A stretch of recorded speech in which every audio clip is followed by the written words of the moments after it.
네, 지금부터는 특검이 확실한 물증으로 판단한 내용들을 차례로 보도해드리겠습니다. 먼저 특검은 통일교가 권성동 의원에게 한국은행 관봉권 형태로 1억 원을 전달한 단서를 잡았습니다. 당일 오전에 통일교 관계자가 찍어놓은 사진이 핵심 근거였습니다. 윤정주 기자의 단독 보도입니다. 특검은 국회에 제출한 권성동 의원의 체포동의안에서 통일교 관계자가 찍은 현금 사진을 핵심 증거로 내세웠습니다. 윤영호 전 통일교 본부장의 부인인 이모 씨의 휴대전화에 있던 1억 원의 현금 사진을 확보한 겁니다. 이 씨는 당시 통일교 재정국장으로 사진은 2022년 1월 5일 오전 10시 무렵에 찍혔습니다. 윤 전 본부장이 권성동 의원을 여의도 중식당에서 만나기 2시간 전쯤이었습니다. 종이 상자에 담긴 현금은 4-5뭉치로 나뉘어 각각 포장이 돼 있었고 띠지들로 묶여있던 것으로 파악됐습니다. 취재 결과 특검은 사진 속 현금 포장을 분석해 한국은행의 관봉권 형태였다는 단서를 잡았습니다. 통일교가 건진법사 전성배 씨에게 건넸던 5천만 원의 관봉권 사진도 특검 판단에 힘을 실은 것으로 알려졌습니다. 전 씨의 5천만 원은 한국은행 띠지로 묶여 역시 종이 상자에 담겨 있었는데 이와 유사한 방식으로 포장돼 있다는 겁니다. 특히 두 자금 모두 윤 전 본부장의 부인인 이 씨가 관여돼 있다는 공통점도 있습니다. 권 의원은 지난달 특검에 출석해 금품을 받은 적이 없다며 혐의를 부인했습니다. 윤영호 본부장한테 대선전 정치자금 1억 원 받은 적 있으십니까? 여러 번 밝힌 바와 같이 통일교 관계자로부터 어떠한 금품을 수사한 바가 없습니다. 하지만 윤 전 본부장은 권 의원에게 1억 원을 건넸다고 특검에 진술했습니다. 정치자금법 위반 혐의를 받고 있는 권성동 국민의힘 의원이 구속됐습니다. 서울중앙지법 남세진 영장전담 부장판사는 16일 오후 2시부터 권 의원의 영장실질심사를 진행한 뒤 증거를 인멸할 염려가 있다며 구속영장을 발부했습니다. 현역 국회의원이 3대 특검에 의해 구속된 건 처음입니다. 권 의원은 20대 대선 당시 통일교 핵심 관계자로부터 불법 정치자금 1억 원을 수수한 혐의를 받고 있습니다. 사건을 수사하는 민중기 특별검사팀은 지난달 28일 권 의원에 대한 구속영장을 청구했고 국회는 지난 11일 본회의에서 권 의원에 대한 체포동의안을 통과시켰습니다. 권 의원은 이날 영장실질심사를 위해 법원에 출석하며 거듭 결백을 주장했습니다. 참담한 심정입니다. 문재인 검찰의 수사가 거짓이었듯이 이재명 특검의 수사도 거짓입니다. 4시간 37분간 심사를 받은 권 의원은 최후 진술에서도 모든 혐의를 부인한 것으로 알려졌습니다. 구속영장이 발부된 직후 권 의원은 자신의 페이스북을 통해 이재명 정권과 민주당의 정치 탄압이 본격화됐다며 재판부 역시 민주당에 굴복했다고 반발했습니다. 서울구치소에서 심사 결과를 기다리던 권 의원은 곧장 구치소 입소 절차를 밟을 예정입니다. 이분 얼굴 오늘 안 보면 앞으로 상당히 오랫동안 못 볼 수 있습니다. 얼굴 한번 보고 오시죠. 문재인 정권 때의 검찰 탄압 수사가 생각이 납니다. 무리한 수사, 부실한 구속영장 청구, 그리고 정치 권력과의 이해관계가 얽혀 있다는 점에서 문재인 검찰이나 이재명 특검은 동일합니다. 저는 그때도 결백했고 이번에도 결백합니다. 네, 권성동 의원의 말이었는데 지난번 국회의사당에서 봤을 때하고는 좀 달리 약간 기가 죽은 것 같은데 저만의 느낌입니까? 아니요, 그 당당한 모습 어디 갔습니까? 대통령 어깨를 툭툭 치면서 했던 그 당당한 모습 어디 갔습니까? 똑같은 느낌. 오늘도 JTBC 보도로 보면 또 나오대요. 관봉이 권성동한테도 갔다 그러는데 이게 유행인가요? 패턴인가요? 와. 저분의 사고 체계는 선별적으로 기억을 합니까? 본인이 돈을 먹었으면 먹었고 많이 먹었으면 많이 먹었을 거고 규모가 생각이 안 나면 돈다발 수는 알 거 아닙니까? 그걸 완전히 망각한 상태에서 완벽하게 나는 결백하다라고 하면 저 정도 얘기하지 않겠죠. 바로 단식 들어가겠죠. 진짜 억울하고 미치고 환장할 것 같으면 저렇게 하겠습니까? 본인도 법률가인지라 했던 죄가 무엇인지 거기다가 오늘 관봉권에 한국은행이 찍힌 것이 나왔다. 그 돈의 출처도 찾아야 되지만 윤영호 본부장의 그 휴대폰에서 나왔던 이 내용이 이제 증거로 채택될 것이냐 아니냐. 본인은 100% 부인하잖아요. 100% 부인은 증거인멸이 확실한 의지로 표현되는 것이다라고 하면은 지금 이제 구치소에 있겠지만 제가 들어본 이야기는 이렇습니다. 오늘도 권성동 이게 처음이겠느냐라는 이 질문, 여기서 말을 좀 많이 하면 또 고소대가 좀 조사를 받아야 되기 때문에 권성동 저게 이번에 나온 게 처음이겠느냐라는 말에 동의하는 국힘 쪽 관계자는 아무도 없다, 이런 말씀으로 제가 대신하겠습니다. 네. 아니 저 한학자한테 절하고 받은 게 넥타이였다며? 넥타이를 쇼핑백에 넣어주나요, 통상?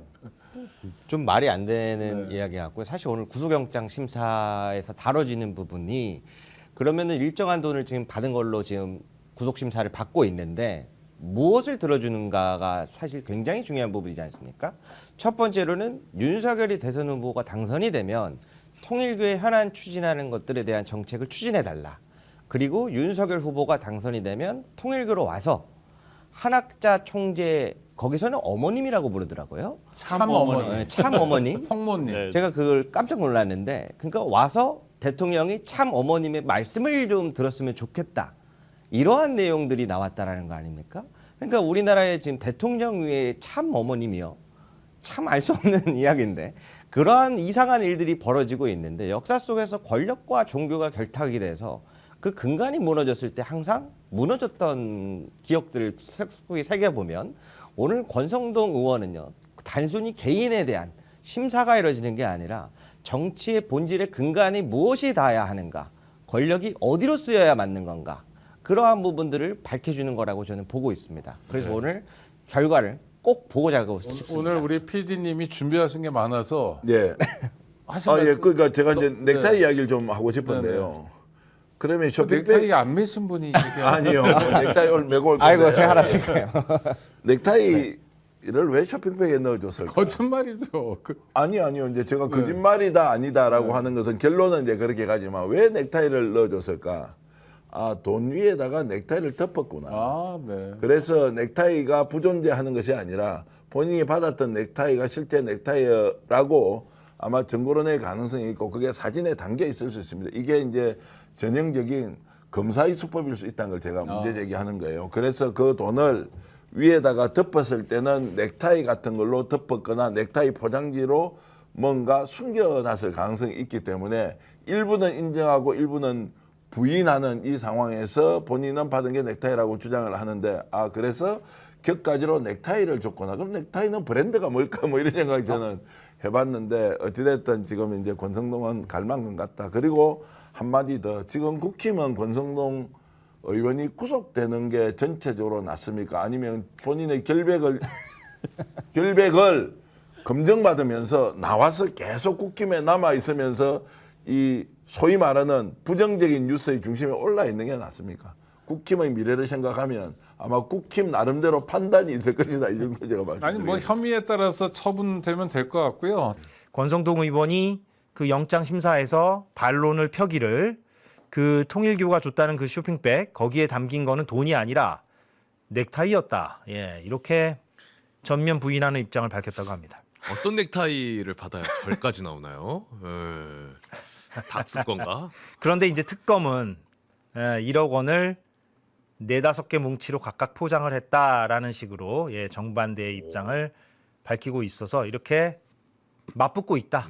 그런데 심지어 특검에서 파악하는 거는 권성동한테 관봉권이 전달된 걸로 포착이 됐다. 저것도 좀 유의미한 부분이네요. 관봉권. 관봉권. 또 관봉권이 나오네요. 관봉권이 잠깐만요. 권진법사 압수수색하는 과정에서 나왔었고 그거. 띠지를 분실했던 그 관봉권인데. 그리고 통일교에서도 추정되는 게 나왔다라는 네. 게 있었거든요. 예. 통일교 압수수색. 그러면 우리가 그래서 그때 권진법사 관봉권이 결국 통일교 쪽으로부터 나온 것인가? 왜냐하면 권진법사가 중간다리 역할을 했잖아요. 그런 로비에. 의심이 그러니까 결국에는 그 관봉권의 출처는 거슬러 올라가면 다 통일교로 수렴하는가? 이런 생각도 조금 들게 되네요. 그러니까요. 왜냐하면 지금 권성동에서도 관봉권이고 권진법사에서도 관봉권이면 통일교는 어떻게 하다가 그러니까요. 관봉권이 있는 거를 받았을까? 참 그것도 좀 신기하네. 그래서 제가 그때 그런 의심을 했잖아요. 그래서 그 큰 곳일수록 네. 또 통일교도 헌금이나 이런 거 현금으로 받을 거 아닙니까? 예. 그러니까 뭔가 관복권이 가더라도 세탁하기에 굉장히 좀 유용한 측면이 있지 않을까라는 의심을 좀 했거든요. 오늘 영상 저희가 그 겸손방송국 촬영 기자들이 찍어왔거든요. 촬영해 왔으니까 한번 좀 볼까요? 권성동 의원이 법원에 구속영장 심사를 받으러 들어가는 모습인데 지지자들이 저렇게 응원의 메시지를 보내주고 있네요. 뭐라고 하는지 좀 볼까요? 비판하는 분이 또 있네요. 나한테도 저래라 이렇게 하시는 분도 있으니까. 내가 돈 줄게. 내가 돈 줄게. 어떤 점 위주로 소문하실 계획이십니까? 통일교에서 1억 원 받은 혐의 여전히 부인하세요? 평소에도 통일교 관계자들 만나셨어요? 윤영호 씨 조사 여기서 하시는 이유가 뭔가요? 참담한 심정입니다. 문재인 정권 때에 검찰 탄압 수사가 생각이 납니다. 무리한 수사, 부실한 구속영장 청구, 그리고 정치 권력과의 이해관계가 얽혀 있다는 점에서 문재인 검찰이나 이재명 특검은 동일합니다. 저는 그때도 결백했고 이번에도 결백합니다. 문재인 검찰의 수사가 거짓이었듯이 이재명 특검의 수사도 거짓입니다. 사실관계 그대로 밝히면서 잘 소명하겠습니다. 감사합니다. 저희가 두 가지 말씀드리고 싶은데 하나는 반론도 이렇게 충실하게 다 다뤄줍니다. 권성동 의원 반론도 이렇게 다뤄주고 있고 또 현장에 저렇게 저희 겸손방송국 촬영팀이 나가니까 프로그램이 확실히 생동감이 있네요. 그러니까요. 현장에 자주 좀 촬영해서 저희한테 좀 소스 좀 제공해 주세요. 저 만약에 촬영 못했으면 이제 약간 그 영상으로 못 보지. 스크린샷으로만 이렇게 볼 수가 있었을 텐데. 좋네요. 현장 많이 분위기 좋습니다, 보니까 진짜. 응원하는 사람도 있고 비판하는 사람도 있었어요. 아까 보니까. 권성동 의원이 특검의 수사가 거짓 수사다, 정치 보복이다 뭐 이렇게 얘기를 했지만 정작 기자들이 혐의에 대해서 물어보는 건 하나도 대답을 안 했어요. 그러니까 통일교로부터 돈 받은 거 맞느냐, 한학자 총재 수사 정보도 알려준 거 맞느냐, 윤영호 씨 특검 조사 받고 나올 때 왜 보좌관 통해서 통화 시도했느냐, 그 택배 기사한테 잘못 전화했던 거, 그렇죠. 이런 날카로운 질문이 나왔지만 이 혐의와 구체적으로 관련된 질문들은 하나도 답변하지 않았습니다. 권성동 의원이 의원님이 돈 받을 분은 아니죠. 넥타이는 받을 뿐인가요?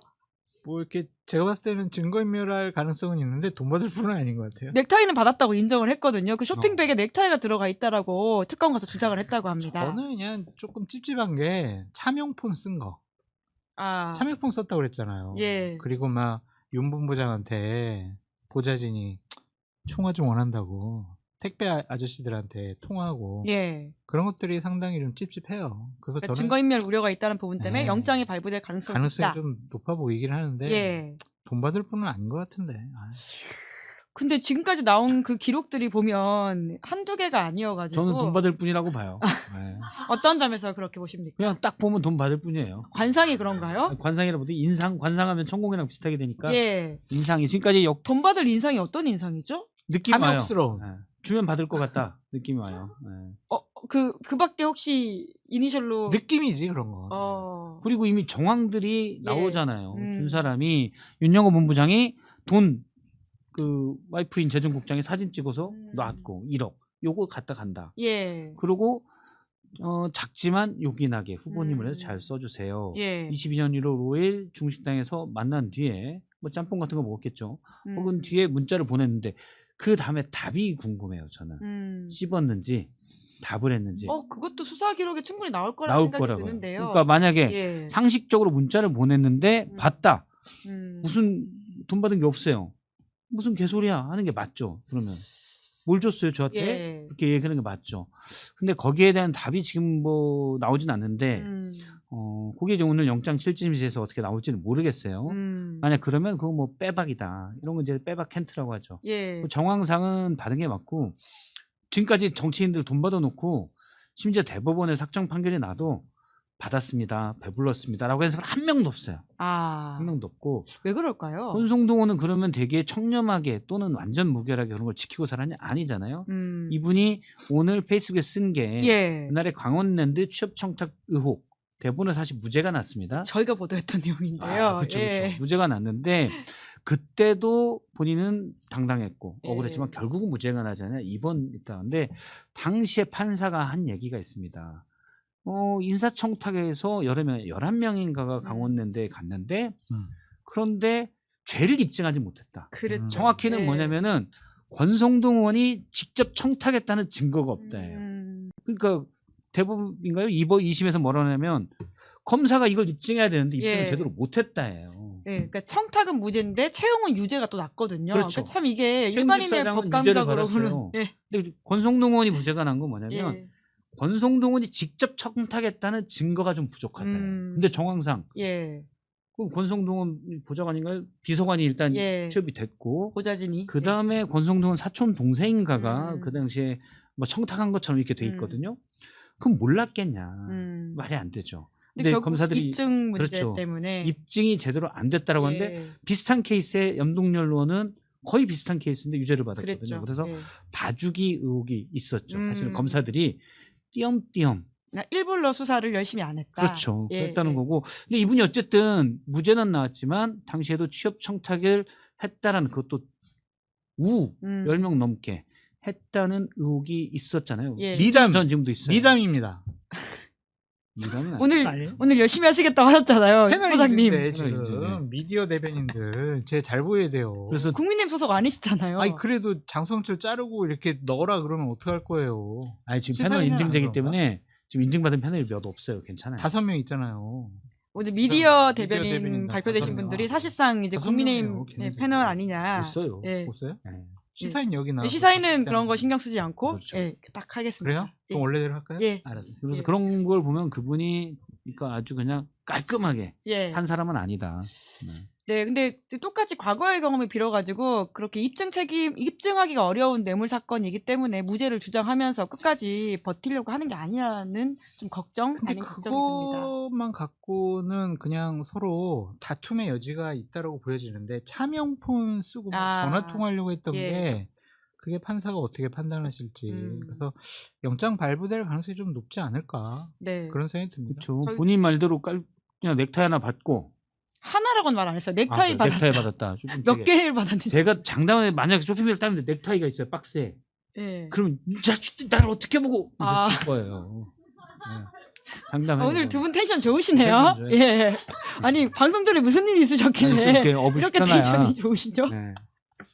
아무래도 이쪽 저쪽 다 까다 보면 시청률도 떨어지고 아니, 그 재미라도 있어야지 뭐. 이수기 대표님이 좀 저기 여러 가지 말씀을 주셔가지고 좀 살려놓고 가야 되겠다. 네. 그런 생각을 했습니다. 네, 훌륭하십니다. 자, 권성동 구속영장 나올까요?가 저희가 방송 시작하고 나서 좀 투표를 붙여봤는데요. 1,200표 지금까지 오. 하셨고요. 발부가 96%, 기각도 4%가 있긴 오. 합니다. 그래서 그 결과는 오늘 새벽 즈음에 나올 것으로 보이니까요.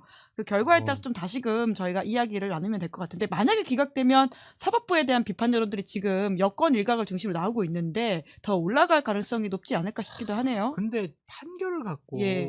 사법부에 대한 비판 여론이 높다. 그래서 대법원장 물러나라. 이렇게 나가는 거는 좀 헌법 테두리 안에서의 비판의 한도를 좀 넘어간 것이 아닌가. 네, 오늘 준비해 오신 말말말이 그래서 조이대입니다. 예. 조이대 대법원장입니다. 뭐 저는 뭐 이분하고 인연도 없고 이분 뭐 대법원장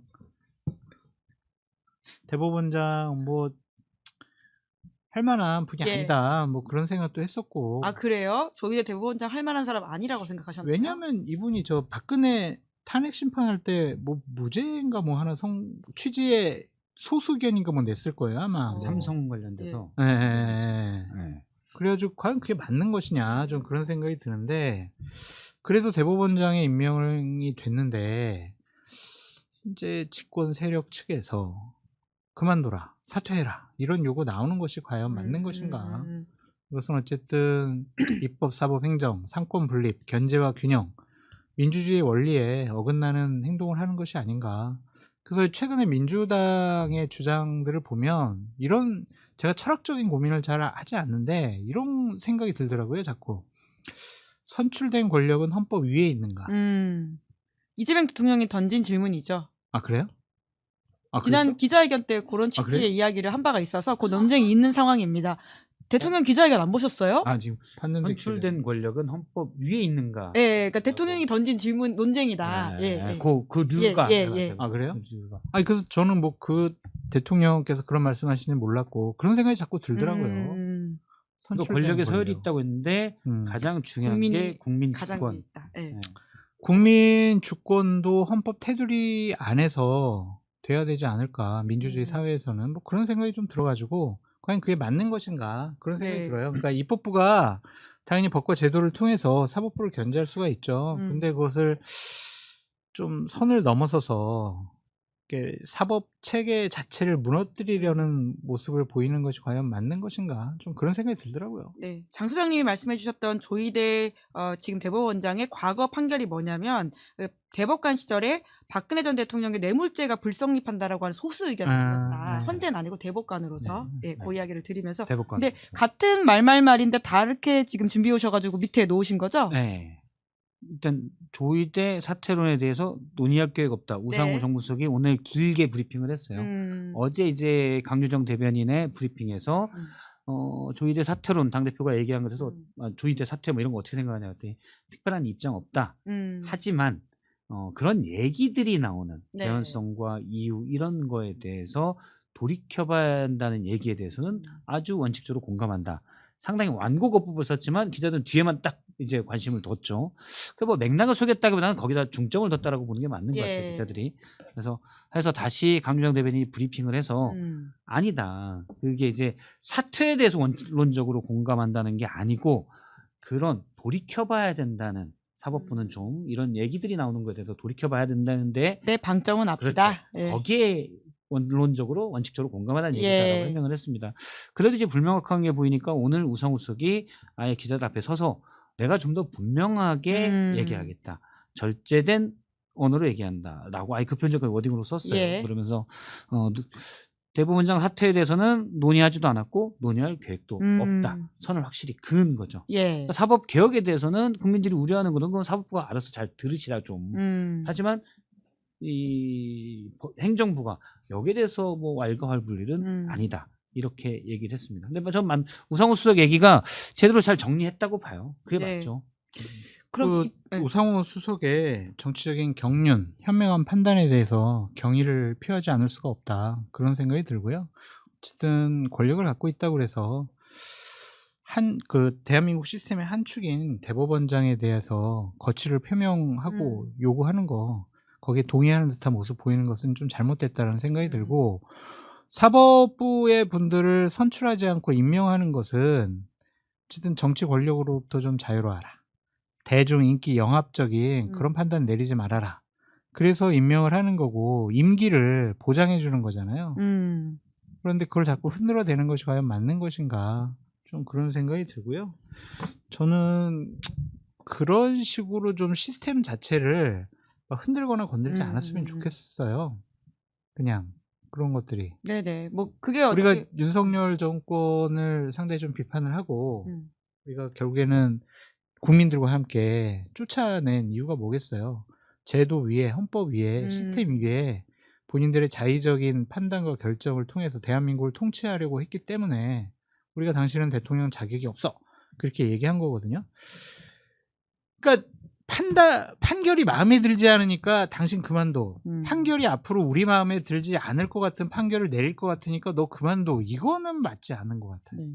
근데 이게 사실 또 주말 사이에 갑자기 확 올라온 이슈이긴 해가지고 이게 또 어떤 좀 외곽 때리기 이거는 외곽 때리기예요. 외곽 때리기. 당 내분을 좀 감추기 위한 외곽 때리기. 공공의 적을 만들어가지고 자 우리 모두 조희대를 공격하자. 돌격 앞으로 이게 아닌가 그런 생각이 듭니다. 근데 지금도 계속 당에서는 그러니까 아까 입법부, 행정부는 사법부에 이제 관여하지 않는 방침에 대해서 우상호 수석이 이야기를 했다고 하셨는데 당에서는 여전히 조희대 사태와 관련돼 있는 그러니까 입법부는 계속 메시지를 내는 것 같은데 공세는 전 할 수 있다고 봐요. 그러니까 그것이 국회 할 일이죠. 당신 뭐 국회에서 상임위가 있고 대정부 질문이 있고 대법원장이 나오지는 않지만 법원행정처장이 나와가지고 그런 국민의 의견, 국회의원들의 의견을 다 듣잖아요. 그런 주장을 할 수가 있는데 최고의 권력기관 대통령실에서까지 참전해가지고 나가라 이렇게 하는 것은 좀 맞지 않은 것 같다.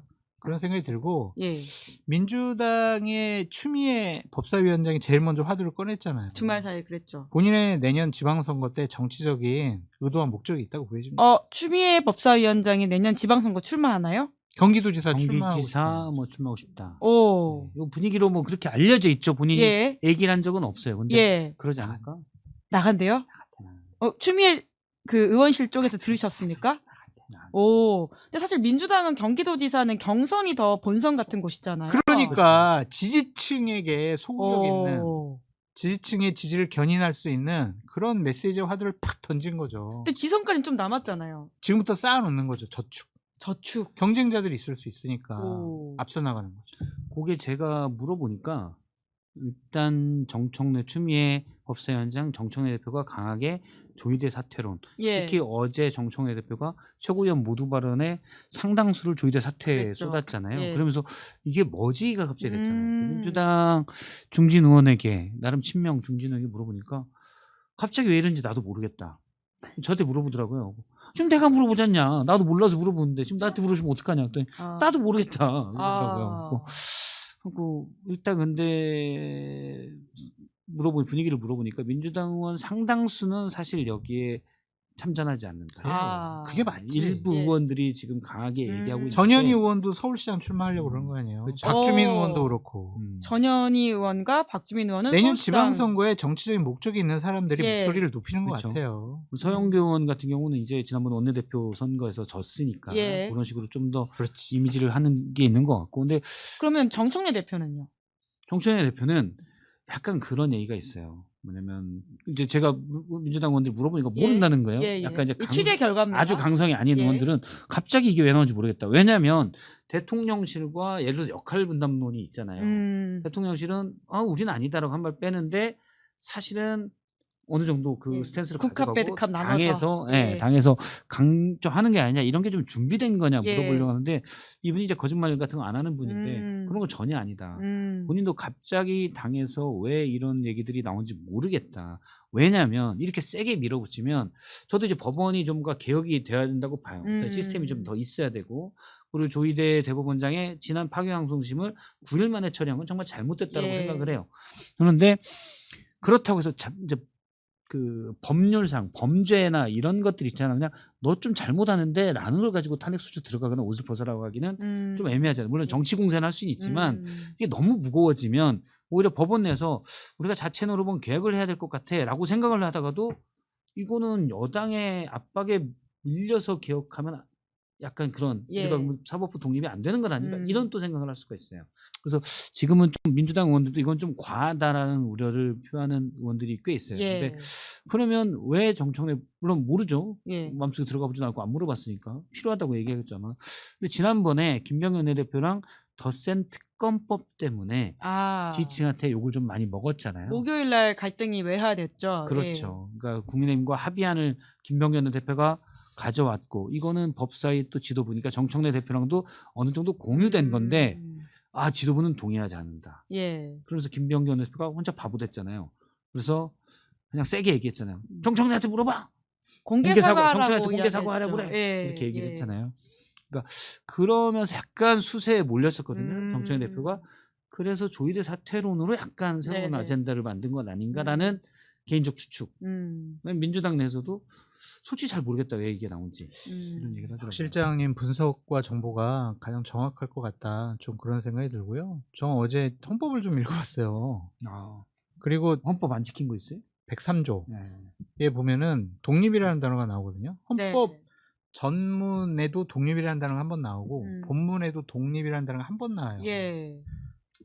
그게 사법부의 독립, 재판의 독립, 심판의 독립, 거기에 딱 한 번 나오거든요. 그만큼 사법부에 대한 이 정치적인 그런 풍향계가 아니라 그냥 사법부가 헌법과 법률과 양심에 따라서 판단할 수 있도록 법관 개개인들의 독립적인 판단을 지켜주고자 헌법에 그 조항을 넣은 거거든요. 네.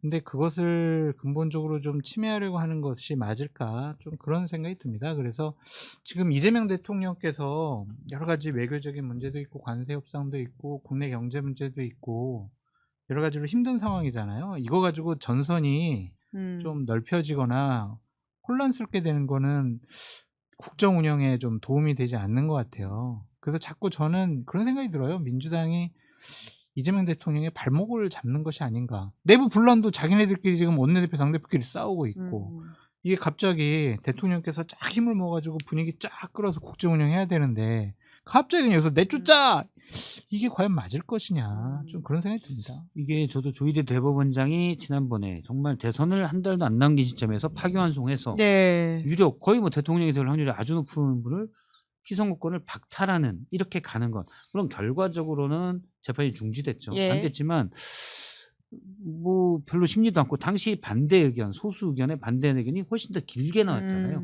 이 중요한 대법원의 판결을 수기 과정 없이 그냥 했다라는 거에 대해서는 잘못했다고 생각해요. 네네. 대법원장으로서 정말 부적절하고 마음 같아서는 물러나야 된다고 생각을 해요.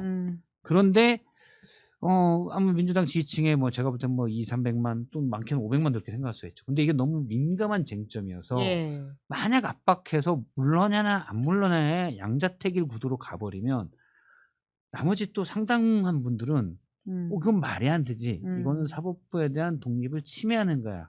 압박하는 거야. 느낄 수가 있거든요. 이러면 사실은 이재명 정부에 이거는 부담이 되죠. 네네. 너무 민감한 쟁점을 가지고 밀어붙이면은 그게 옳다고 해도 반절 정도는 예를 들어 국민의 반절이 이건 절대 아니다라고 반대해버리면 이게 되게 애매해지는 거죠. 그래서 이걸 지금 주요 이슈로 갈 만한 일인가라는 생각이 들어요. 점상으로도 적절하지 않은 것 같고 민주공화국의 가장 큰 원리는 상권 분립이고 견제와 균형이에요. 네. 이재명 대통령이 이 글을 올리고 뭐 아시다시피 그 이후에 체포동의안 이 표결이 진행이 됐었고 네. 권성동 의원은 관련한 이슈에 대해서는 뭐 큰 답이 없었고요. 뭐 이거 뭐 이런 내용들을 두고 뭐 정적 죽이기다 뭐 이런 표현을 쓰기만 하고. 근데 해명하는 과정에서 입장을 권성동 냈어요. 의원이 좀 웃기는 킬링 포인트가 있었어요. 네. 뭐냐면 저희가 이게 취재원 보호 차원에서 쓰지 않았던 멘트들이 꽤 많이 있거든요. 예. 권성동 의원이 어떤 압박을 넣는지 이런 것들에 대해서는 왜냐하면 그 발언을 워딩으로 써버리면 특정이 되잖아요. 누가 들었는가 그렇지. 이런 예. 것들이. 그래서 이제 저희가 기사에 안 쓴 것들이 꽤 있는데 권성동 의원이 그 발언을 해명해버렸어요. 자기가 그런 발언을 했다고. 그게 뭐냐면 기재부를 장이 박으로 부릅니다. 기재부 관료들을. 그래서 불러서 야 니네 이거 가갖고 이거 안 된다 그랬다며. 그리고 니네 이거 일본한테 가져가라 그랬다며. 야 이거 외교적인 문제가 돼. 이거 외교적인 결례야. 뭐 이 얘기를 해요. 근데 이제 그때 일본이 굉장히 좀 격하게 얘기를 했다는 거예요. 일본에 갖다 주라고 했다 뭐 이런 식으로 격하게 얘기를 했다는 거예요. 그래서 그런 얘기들을 했는데 권 의원이 자기 해명에서 자기가 그렇게 얘기했다고. 그래서 이게 필리핀에 사업 지원을 안 하면 외교적인 문제가 될 수 있다라는 걸 자기가 경고했다. 경고했다. 뭐 이렇게 이제 해명을 했는데 그거는 권 의원이 당시에 관련 상임위도 아니거든요. 그러면 관련 상임위도 아닌데 기재부를 왜 불러다가 자기가 그 얘기를 합니까? 그 자체가 압박을 자기가 했었다라는 거를 본인 해명에서 좀 인정을 한 부분이 있습니다. 자, 기사를 저도 재밌게 봤는데 아직 필리핀 정부 입장은 나온 거 없죠. 필리핀 언론들이 대대적으로 지금 보도를 시작했습니다. 현지에서. 그러면 뭐라고? 필리핀 언론의 정부를 취재하겠네. 네, 그렇게 될 가능성이 있죠. 언론에서 뭐라고 나왔어요? 필리핀에서는. 영어로 써 있어서 자세히 읽어보면 요즘 AI 번역기 다 돼. 왜 그러는 거야 도대체? 나 진짜. 29살짜리 여러 매체가 지금 보도를 하기 시작했는데 레플러라는 필리핀의 매체가 있습니다. 되게 유명한 레플러는 채널이죠. 예. 그 노벨 평화상을 공동 수상했던 창업자가 있는 매체인데 이 마리타, 매체에서 굉장히 크게 지금 보도를 시작했고 더 놀라운 일은 이 레플러에서 저희한테 협업 제안이 왔습니다. 우리가 필리핀 취재를 할 테니까 같이 일을 좀 하자. 레플러는 과거 이제 필리핀 독재 시절에 특히나 이제 두테르테 관련해서 굉장히 그 인권 친화적인 기사들 쓰면서 맞습니다. 곤욕을 엄청 겪었던. 근데 나는 이해가 안 매체예요. 가는 게 예. 필리핀 입장에서는 권성동이 저렇게 지면 좋은 거잖아요. 자기네 나라에 아무 이유도 없는데 그냥 사실 출산하고 쏴주겠다는 뜻이었잖아요. 자기네 권성동. 나라에 쐈다는 말이 적당할지 모르겠어요. 그러니까 봉봉이라고 불리는 아들 그러니까 마르코스 뭐 아들이든 뭐 누구든 대통령한테 어쨌든. 필리핀 언론이 보는 관점은 뭐냐면 그거를 추진하는 업체가 대표적인 그런 사업으로 부정부패를 저지르는 회사예요. 부정부패. 네. 우리나라에서도 뭐 큰 기업들 대기업들 왜 뭐 족벌 정경유착 이런 얘기하는데 그렇죠. 대표적인 기업이 있는 거예요. L로 시작하는 아. 그 기업을 레플러가 지금 타겟을 하고 있는 것 같고 왜냐하면 이 지금 아델 마르코스라는 지금 현 그 아들. 필리핀 대통령 봉봉 봉봉. 이멜다의 아들이죠. 예, 이 대통령도 페어하지 않다는 거죠. 그러니까 권력 기업 뭐 그거는 재벌 너무 예. 당연히 우리가 알고 있던 거야. 아니 그래서 권성동이라는 사람이 여기 와서 이런 일을 벌일 때 니들은 뭐 했냐가 되는 거죠. 심지어 350개의 교량이라고 했잖아요. 네. 근데 지금 정리를 해가지고 한 70개? 네, 70개. 네, 모듈로 가는 게 있는데 그것들도 제대로 안 되고 있다는 겁니다. 엄밀히 말하면. 그러니까 전에도 이 똑같은 사업을 받아다가 사업 추진을 안 한 거예요. 근데 이제 그 돈은 어쨌든 차관으로 나온 거니까 지원이 됐을 텐데 그 돈은 그러면 어디로 갔냐 이런 게 필리핀 언론의 관심인 거죠. 그리고 그게 결국엔 정부가 개런티를 해서 사업 추진이 되는 건데 이 사업은 실제 추진은 안 되는데 돈은 들어왔어. 그럼 이 돈은 어디로 갔지? 그렇지. 이게 결국엔 뭐 정치 권력이 됐던 이 사업을 추진하는 어떤 기업이 됐던 이런 데에 어떤 부패 문제가 아니냐 이런 게 이제 필리핀의 기본적인 시각인 거죠. 근데 필리핀은 언론이 살아있네. 이 레플러라는 그 언론사가 굉장히 독특하지. 그 사실을 한겨레 같은 대한민국의 한겨레 같은 언론이군요. 그러니까 레플러가 지금 협업을 제안했다는 거 아닙니까? 노벨 평화 그 레플러의 창업주가 노벨 평화상을 받으신 받았다. 분이죠. 예. 우리 지금 팀방 이름을 노벨 평화상 추진위원회로 바꿔야 되나? 아니 근데 진짜 중요한 건 레플러에서 지금 어찌됐건 이게 영어로 왔을 거 아니에요. 영어로 왔죠. 아까 그 기사는 못 본다면서. 번역해서 봤죠. 번역해서 봤죠. 자기가 예, 안 했을 예. 거야. 내가 봤을 때 그 밑에 있는 그 기자 또 고생시켰을 것 같아. 그러니까 이렇게 자신 없게 말하지. 자기가 했으면은 엄청나게 떠들었을 거예요. 그렇죠? 맞아요? 뭐 제가 할 일이 아닙니다. 뻔해, 거저 먹는 것 같다. 뻔해. 저는 이제 약간 뭐 이렇게 국내 지형에 강하고 다 특징이 있는 거 아니겠습니까? 좋아. 좋습니다. 사실은 이 기사는 이제 뭐 우리나라도 그렇고 필리핀도 그렇고 이런 식으로 이렇게 오랫동안 해먹었던 사람들이 있는 거예요. 예, 그래서 언론들이 주목하고 있는 내용이고 뭐 레플러하고 협업을 하게 된다면 저희 한번 더 하자고요. 이 내용. 예. 알겠습니다. 협업이 꼭 됐으면 좋겠네요. 노벨 평화상 후보로 올랐으면 좋겠어요. 아니요. 예.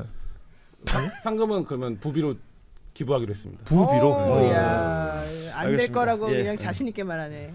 지금 저희 제작진이 권성동 관련해서 뉴스를 하니까 4천. 반응이 좋다고 4천 얘기도 하자는데 뭐가 4천?